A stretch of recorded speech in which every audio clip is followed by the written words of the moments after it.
Welcome to Pluribus Reflections. Are you ready? My name is Glenn Osland, and this is a reflective meditation inspired by the television series Pluribus. Let's begin.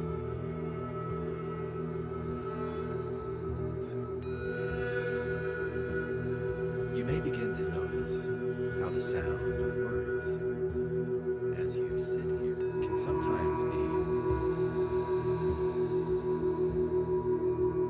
allowing your body less important than the sound of words.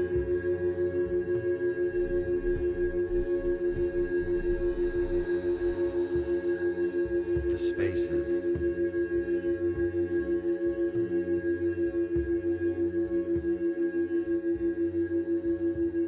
between them.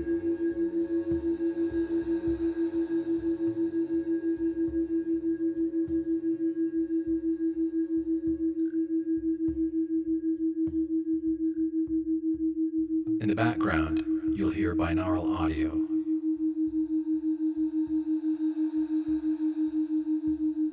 Designed to gently oscillate between delta and theta brainwave states. 1, 2, 3. Moving through a Fibonacci-inspired sequence. 13, 8, 5. You don't need to understand the science for it to work. 2, 1. You just need a pair of earbuds or headphones. Let the sound be present, and notice what it invites in your body and mind.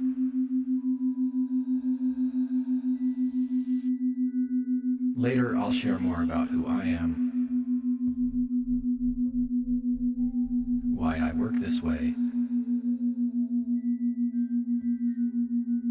and how these soundscapes support nervous system regulation. 1, 2. For now, 3, 5, 8, 13. Let's simply begin by reflecting on Pluribus. 5, 3, 2, 1. A story that asks unsettling and beautiful questions.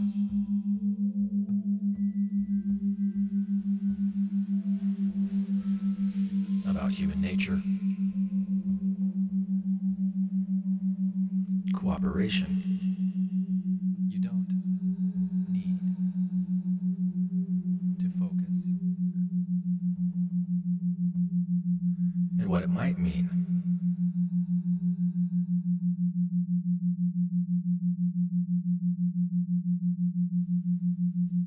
To be a nervous system stuck in survival mode. 1. Two sides of Carol. Introduction to a guarded soul.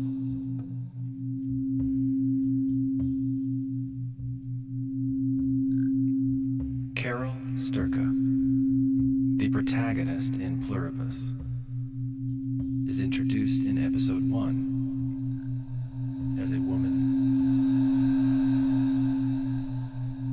of contrasts.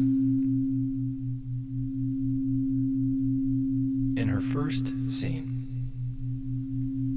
she captivates a bookstore crowd with a reading from her latest novel. Warm, witty,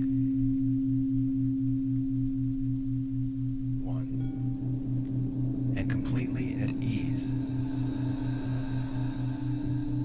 as fans hang on her every word. She graciously signs books and thanks each admirer with genuine smiles. Yet, moments later, spotlight, we see another side. Climbing into a private car with her wife, who doubles as her business manager, Carol's demeanor shifts.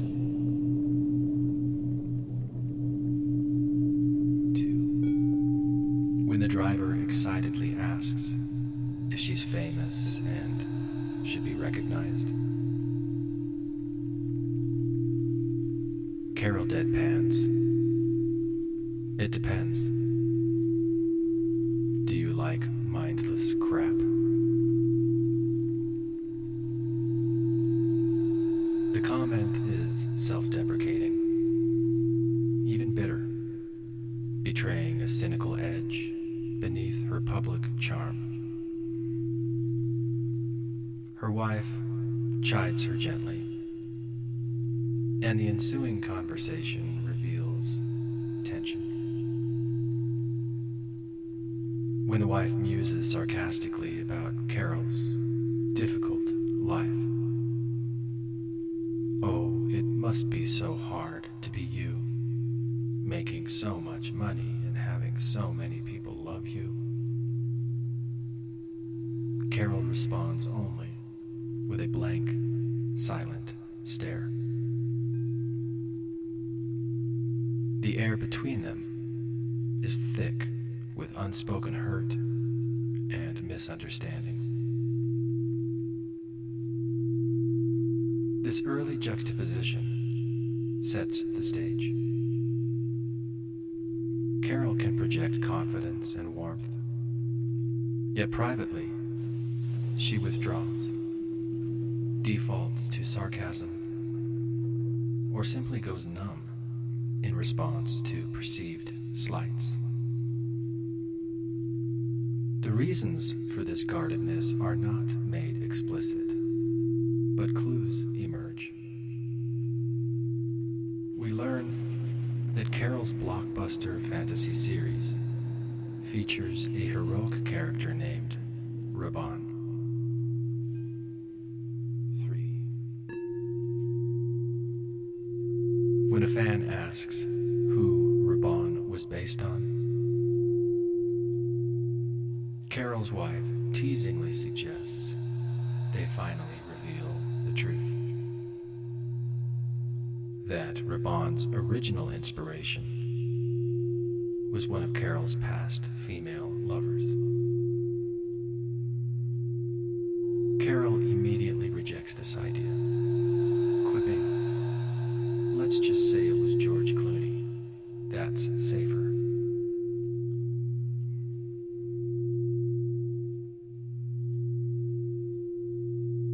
It's a telling lie. Carol is gay, but apparently she and her wife have kept her readership in the dark, letting them assume Raban, and by extension Carol's romantic influences, were male. Carol prefers a harmless lie, George Clooney, over a vulnerable truth. This hints that Carol's world hasn't felt safe for her to be fully herself, forcing her to hide parts of her identity.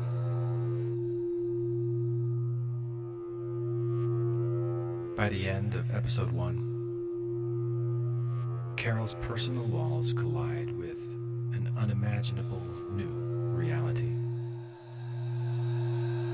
A global catastrophe has struck. A mysterious alien RNA virus has infected virtually everyone on Earth, binding humanity into a single, blissful, collective consciousness called the Joining. The infected others speak in unison of unity and peace. We are one. We want you to join us. It's beautiful.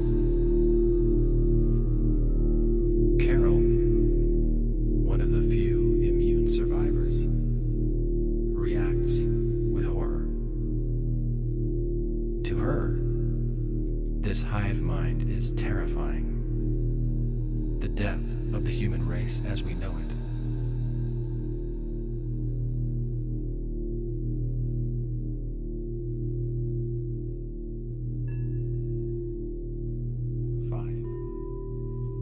Even though billions of people are in euphoric harmony,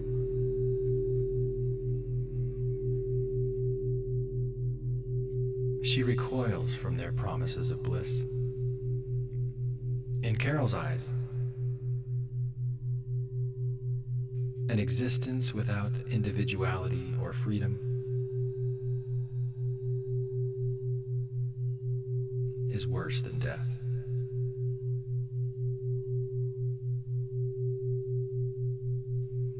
Regardless of how peaceful it might be. This response cements Carol's role as the resistant ego against an all-loving collective we.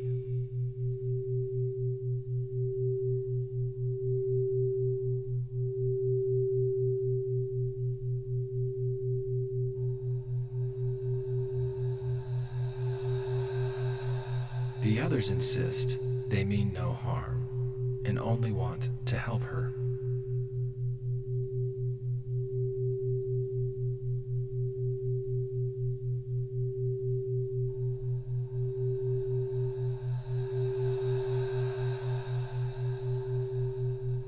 They even eagerly fulfill Carol's whims in an effort to keep her content, since her emotional outbursts can literally injure them.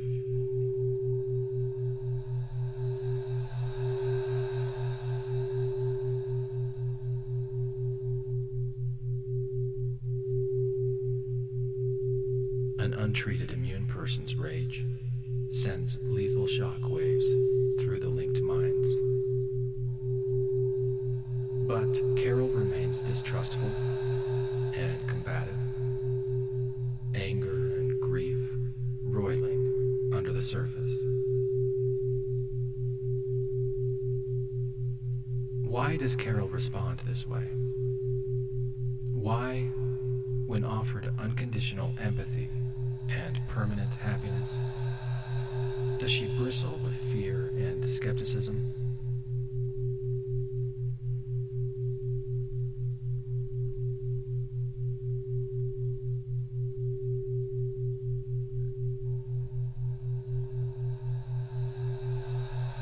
To understand Carol's psychology, we can look at how the human brain constructs reality, how our past experiences shape our perceptions in the present. Modern neuroscience and psychology provide a framework to explore Carol's behavior, from the idea of the brain as a controlled hallucination of reality, to the deep imprints of trauma and fear that color her worldview, to the subconscious wiring of her nervous system that keeps her in a state of threat.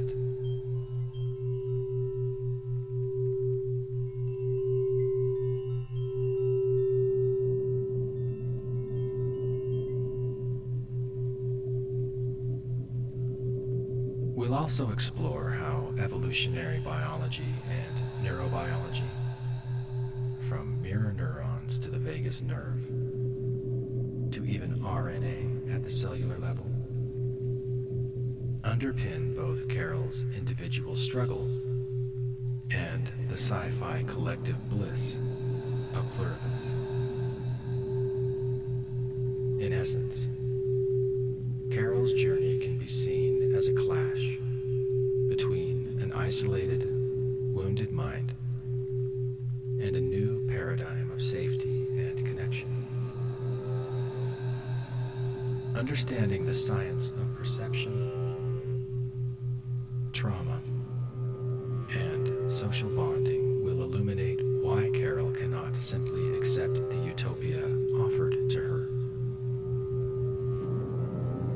and how her reality, like all of ours, is a product of both past scars and present physiology.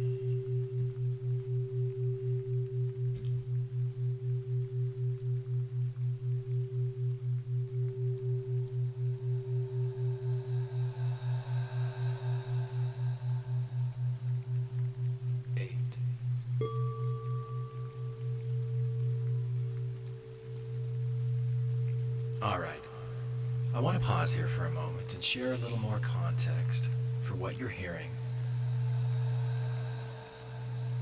and why I'm offering these reflections.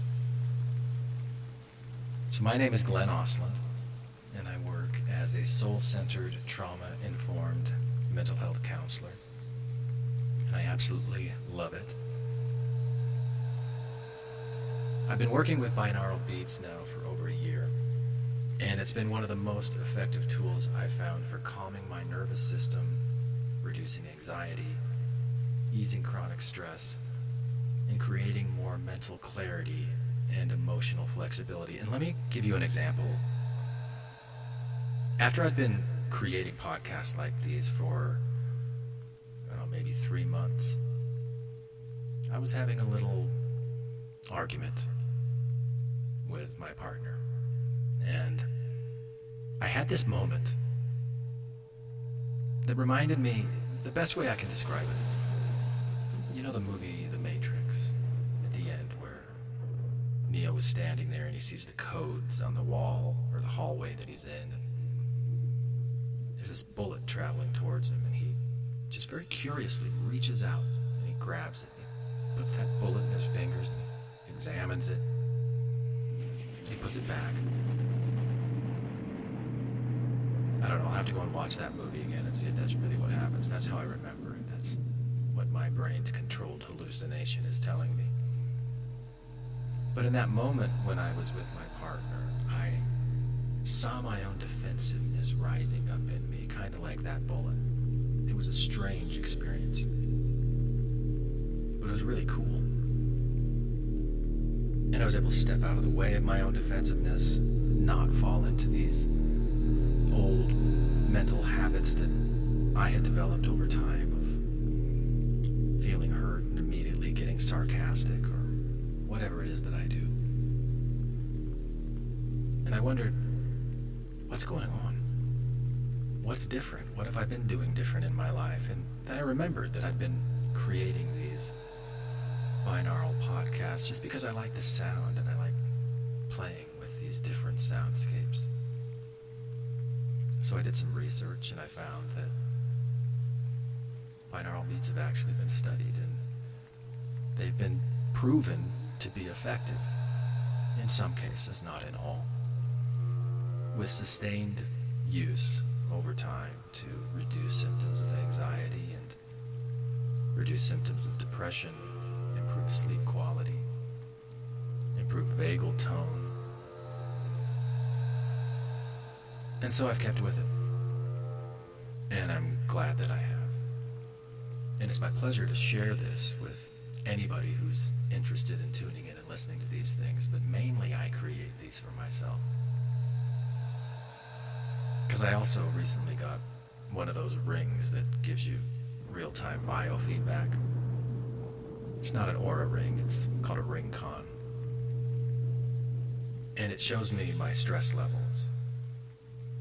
And when I listen to these binaural beats, when I record them like I'm doing right now, and then I look at my stress levels, it gives me that real-time data. I see how calming and soothing that it is for my nervous system, and I also feel it. And I sleep better when I do these things. And then I listen back to it the next day, and it reinforces for me these things that become really helpful when I'm sitting in session with a client. And they're explaining something to me, and I see these connections. This is a way that I am myelinating my own neural pathways to have a certain view and a certain perspective on things. And I record it, and I publish it, and I share it with you. So, having said that, let's get back to these reflections on Pluribus.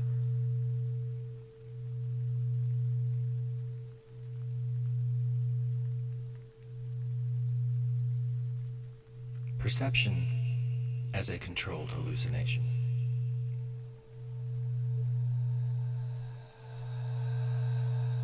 We tend to think of seeing as believing, assuming our senses report an objective outside reality.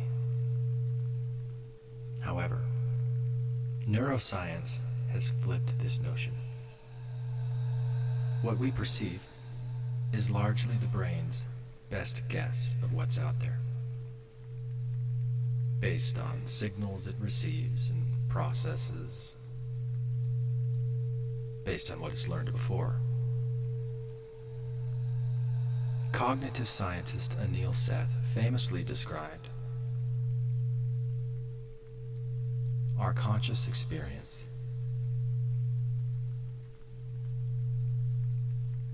as a controlled hallucination.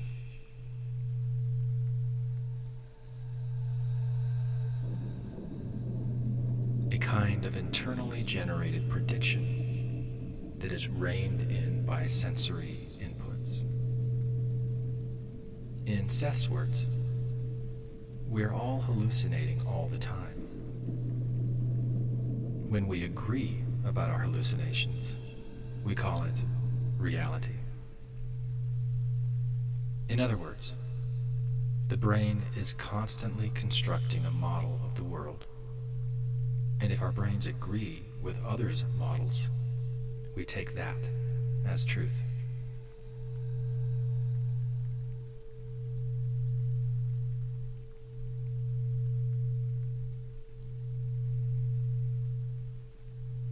This isn't just philosophy. It's grounded in how the brain's neural networks operate. Our brains are bombarded by far more data than we could ever consciously notice.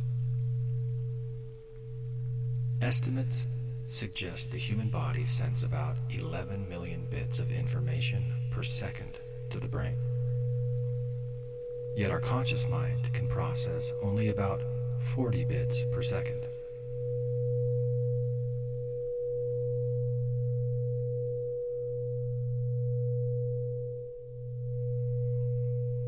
That means well over 99.9% of incoming data is handled unconsciously.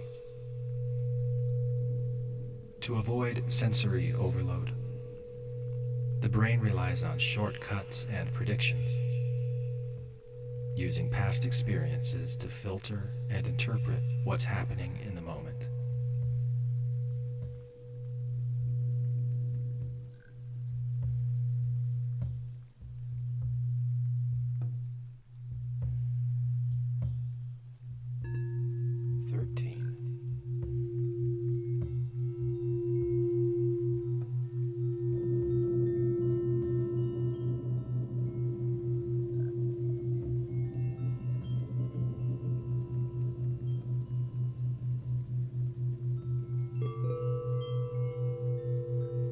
Psychologically, this is why we often see or hear what we expect to.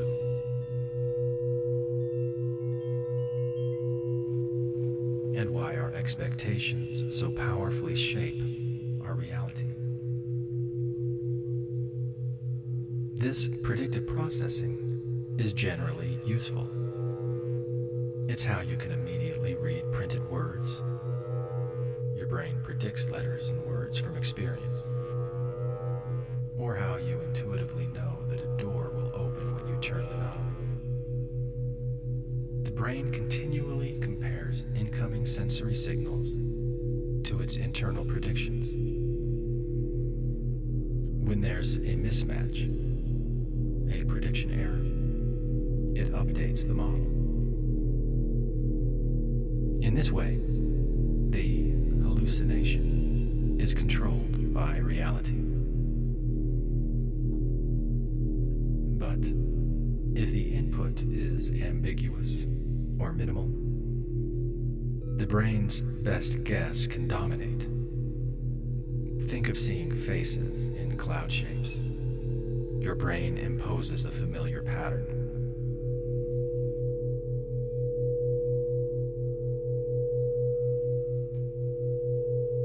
Perception, then, is not a passive reception of data.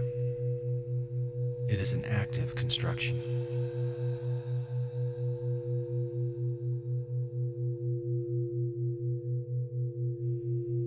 We experience not the world as it truly is, but the world our brain predicts, shaped heavily by what it's seen before and what it deems useful for survival. As Seth puts it, we perceive the world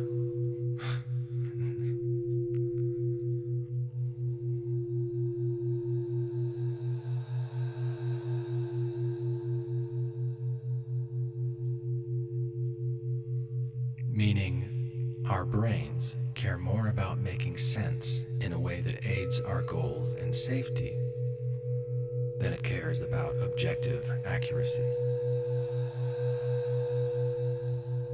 In Carol's case, her initial interactions give clues that her brain's best guesses about others and the world are skewed toward mistrust and self-protection.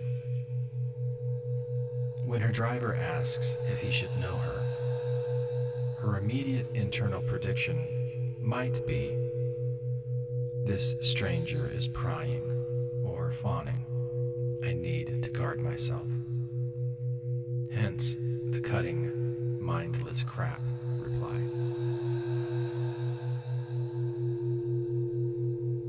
A preemptive defense to keep him at a distance.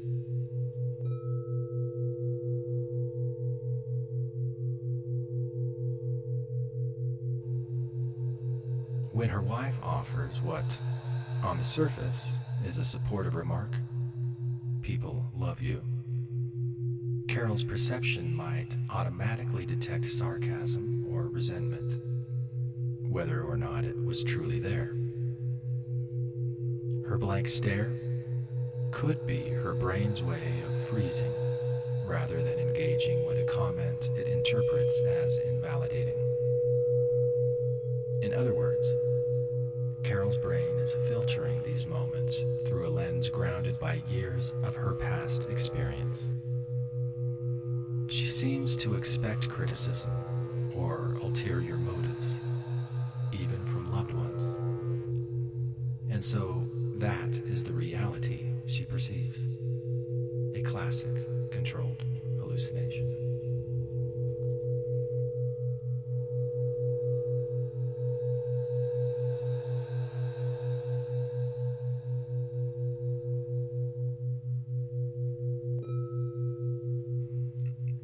Notably, when the hive mind others approach Carol with open arms and kind voices, telling her, "We only want to share bliss and help you," her predictive mind cannot accept it at face value.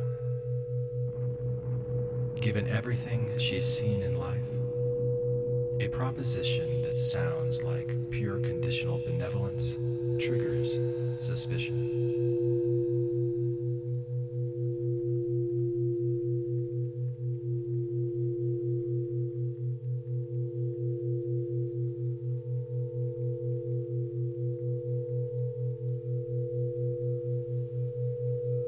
Her brain likely generates predictions such as, "This is a trap. Surrendering my individuality is dangerous. No one gives without taking." Those predictions might override the sensory evidence that the others truly are peaceful and nonviolent. They demonstrably won't even kill a mosquito or tell a lie.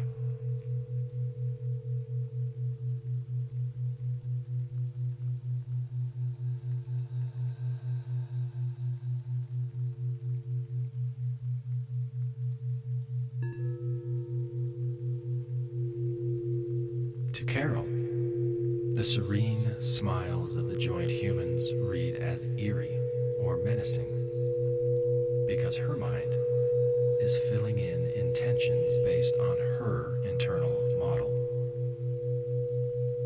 perhaps akin to cult indoctrination or loss of self. Each of us does this to some extent. We project our mental models onto others. But Carol's case is extreme because the reality being offered, a utopian hive consciousness, so wildly contradicts everything her personal experience has taught her about human nature.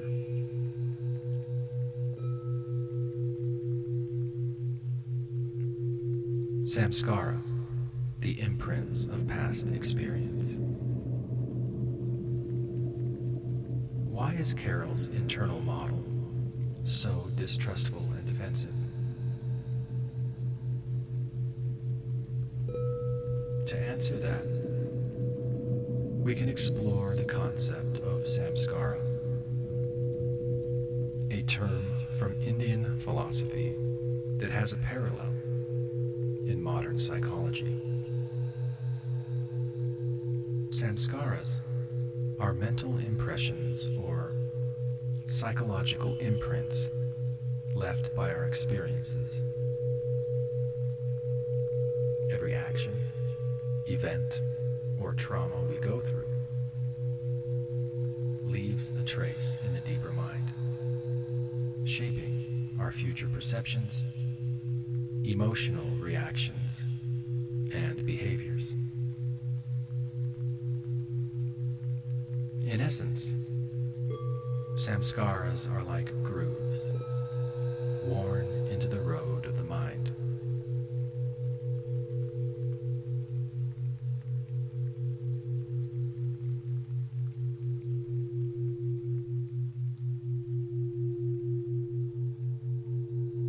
Over time, they guide the wheels of thought down familiar tracks.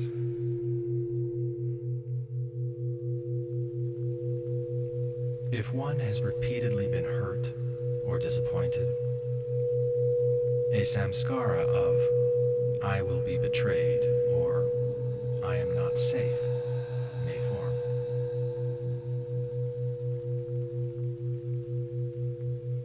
Biasing that person to expect betrayal or danger, even in new situations.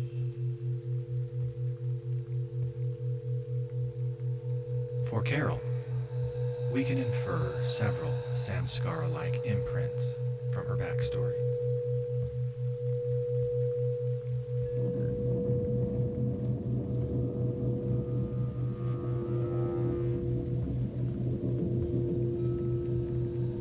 She is a successful author, beloved by fans. Yet she harbors cynicism about her work. Mindless crap. This suggests an inner voice of inadequacy, despite external success.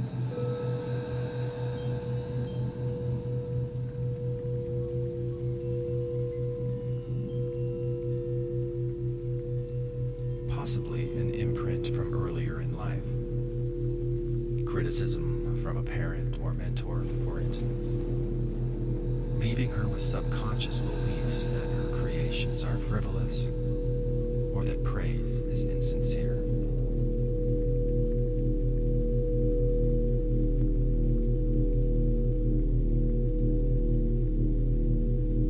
More salient is Carol's guardedness about her sexuality.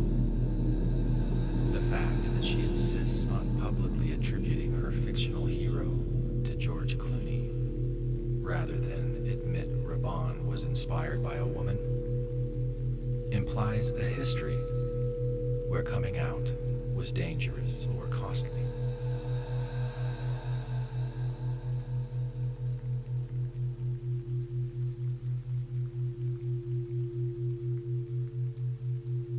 Perhaps Carol faced discrimination or heartbreak due to her orientation.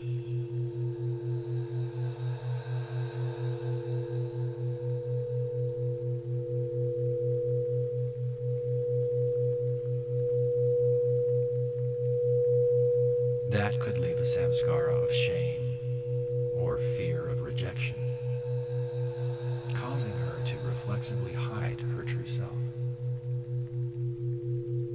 It's notable that even with a supportive wife and presumably a more accepting modern society,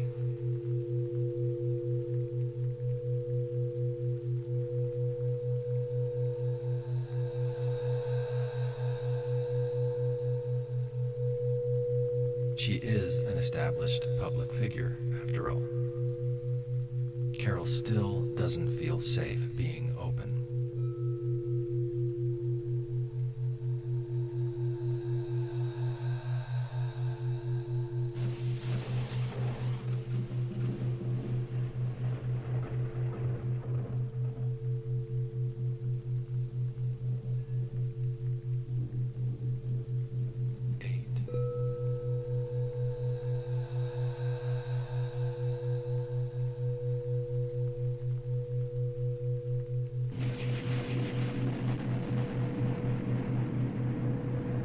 This closeted reflex shows how old emotional imprints can persist long after the original environment has changed.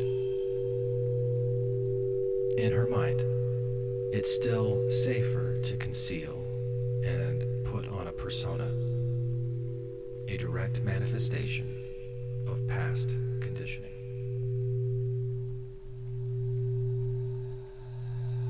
Modern trauma psychology echoes the samskara idea. Psychiatrist Bessel van der Kolk famously writes, "Trauma is not just an event that took place in the past. It is also the imprint left by that experience on mind, brain, and body. The trauma imprint has ongoing consequences for how the human organism manages to survive in the present. Trauma results in a fundamental reorganization of the way mind and brain manage perception. In other words, after serious psychological wounds, the brain literally changes how it perceives and responds to the world.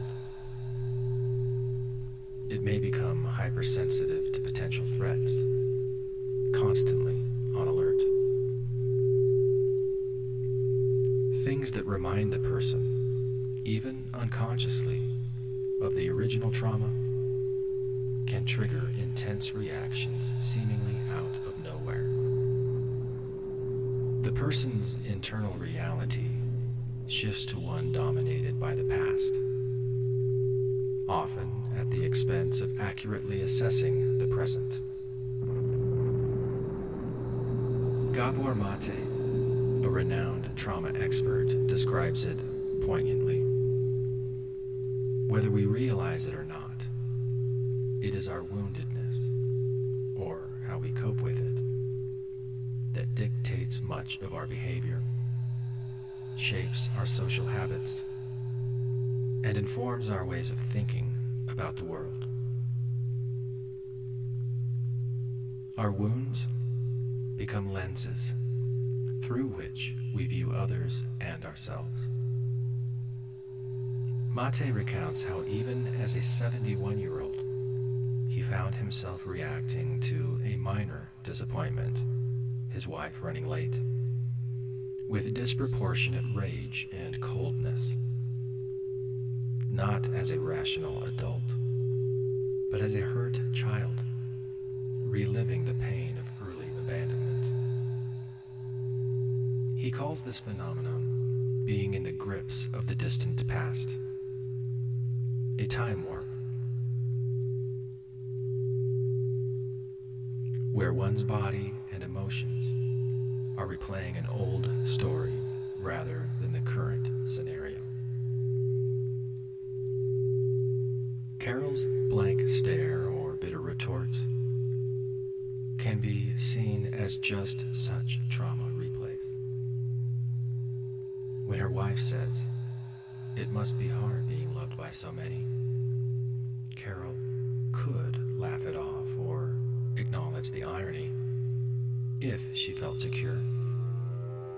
Instead, Her likely feeling in that moment was of being misunderstood or belittled, perhaps resonating with an old wound of not being seen or supported. Her body goes rigid. Her face goes expressionless. Classic signs of emotional shutdown. It's as if her nervous system is saying, I won't let this hurt me. I feel nothing, which is a common protective response for trauma survivors.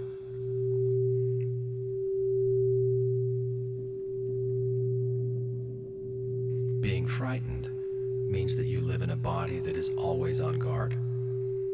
The bodies of abuse victims are tense and defensive until they can find a way to feel safe. Carol's grief and anger at the end of episode 1, when she learns humanity has changed.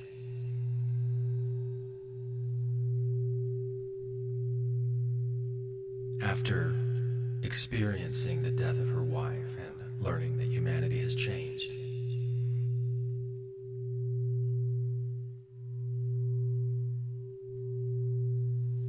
Also likely tap into older scars. She is, essentially, alone.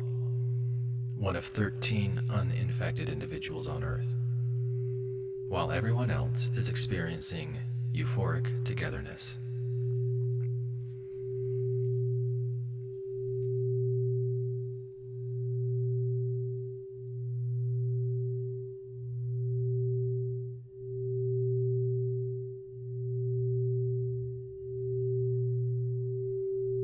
Even though she intellectually frames her resistance as principled, I won't give up my free will or identity. On a deeper level, it may be the pain of exclusion and mistrust of connection driving her despair.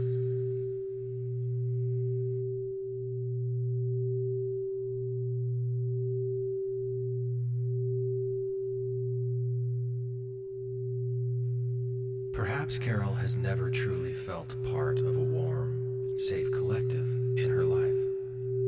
So the concept of a literal collective consciousness does not register as salvation. It registers as an existential threat, or possibly even a cruel taunt.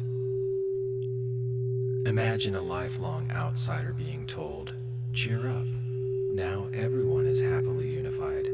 Except you, unless you surrender everything you are." It's not hard to see how her past loneliness and defenses would paint the joining as a nightmare rather than a dream.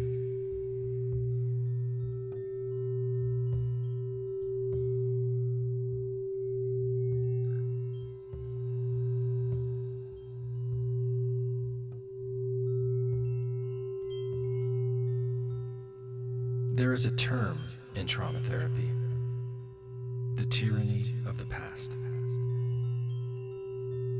Psychologist Peter Levine describes how a shocking or painful experience can come to taint and dominate all other experiences, spoiling an appreciation of the present moment.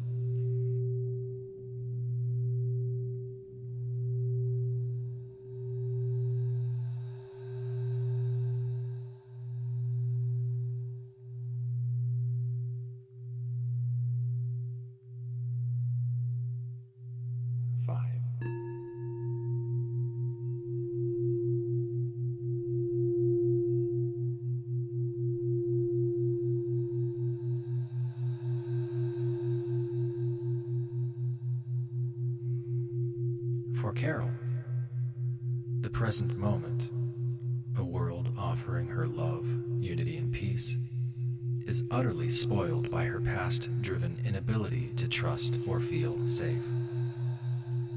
She cannot appreciate the other's kindness, because in her body, kindness signals danger, an opportunity to be hurt. This is tragic, but common, and it reflects a human truth. We often prefer the familiarity of our old pains to the uncertainty of new. happiness.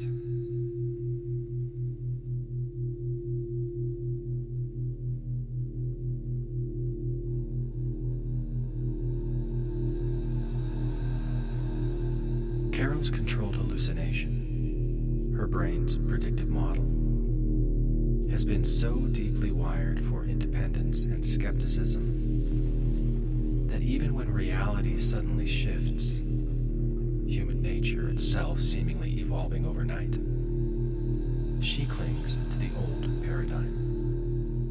In a sense, Carol is hallucinating a hostile, treacherous world, even as a blissful one tries to break through.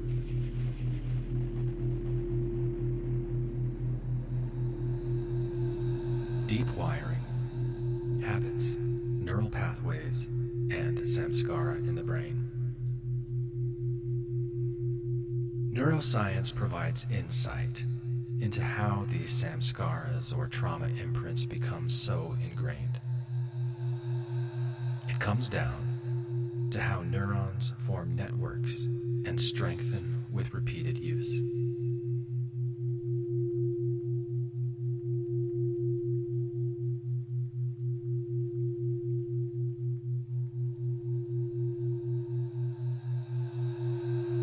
There's a saying in neuroscience: neurons that fire together wire together.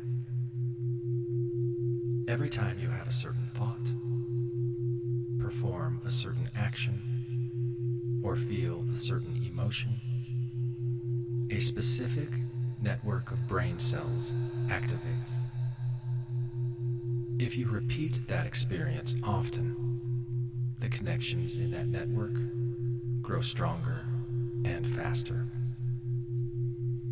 The brain even optimizes frequently used pathways by wrapping the neurons in myelin, a fatty insulation that vastly increases signal speed. Analogous to upgrading a dirt road into a high-speed highway, or like the insulated wiring inside your home.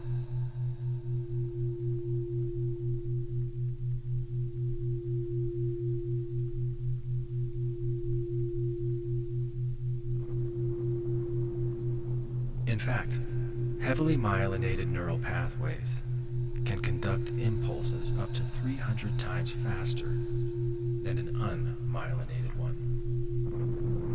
That means well-worn mental circuits become the brain's quick and easy default routes. We experience this as automatic habits.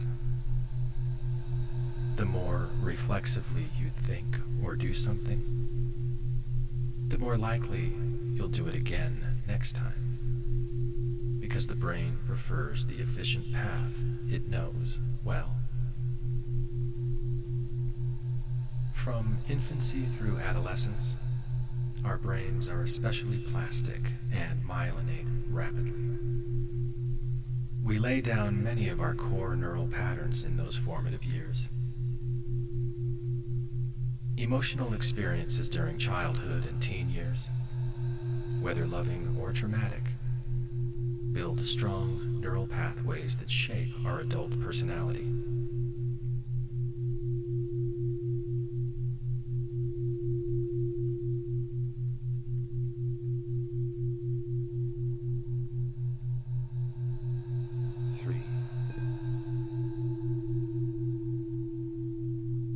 By the time we reach adulthood, certain wiring is deeply entrenched, though not unchangeable. In Carol's case, if we speculate that she grew up, say, hiding her true self or facing rejection, the neural pathways for shame, defensiveness, or distrust may have been reinforced thousands of times. Over decades, these could become her brain's dominant pathways, her mind's baseline settings.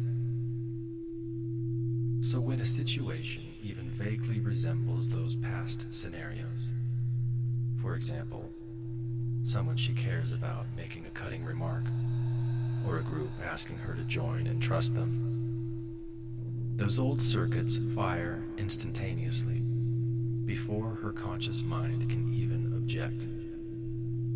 It's as if her brain has a groove for mistrust that is faster and deeper than any nascent pathway that might correspond to trust or openness. Neuroscientists have observed that habitual behaviors and thought patterns literally become neural superhighways due to this myelination and repetition process. Once a pathway is laid down strong enough, the brain will choose it by default because it's the path of least resistance. The signal travels so much more quickly. So, if Carol has a long cultivated pathway of reacting to stress with anger, for example, then the next time she's stressed, anger is what arises before she even knows it. This is not to say she has no control or free will. With effort and new experiences, brains do change, a concept called neuroplasticity. But it is hard. Van der Kolk notes that trauma can leave people stuck in maladaptive responses, and merely telling oneself to act differently isn't enough, because these responses are encoded in a very primal, unconscious way.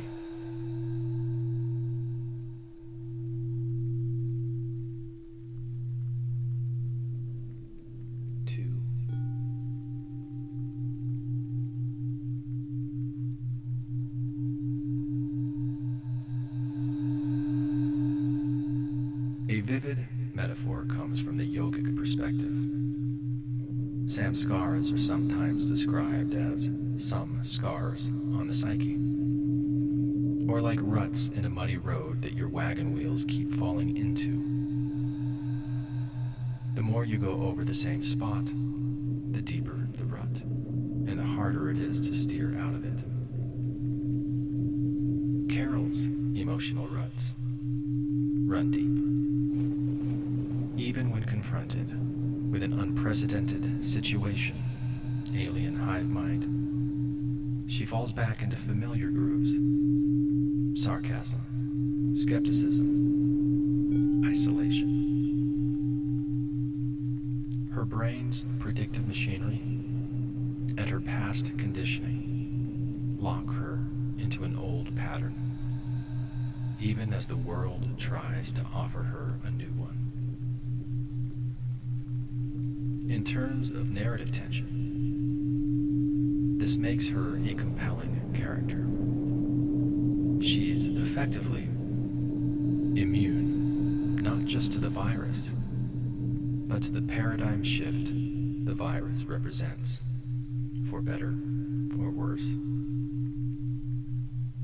For Carol, or any of us, to break out of such deep patterns, it would require intentionally laying down new neural pathways, essentially filling in the old ruts and carving new trails.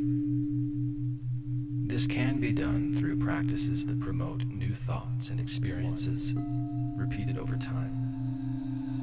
Therapy, mindfulness, loving relationships, etc., which we will touch on later.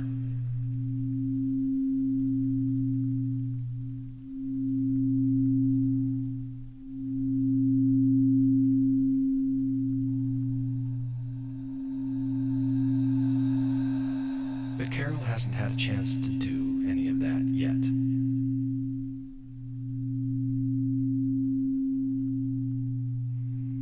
She's thrust from her normal life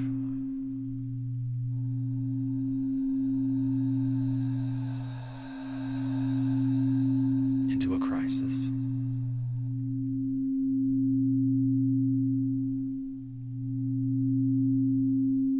With all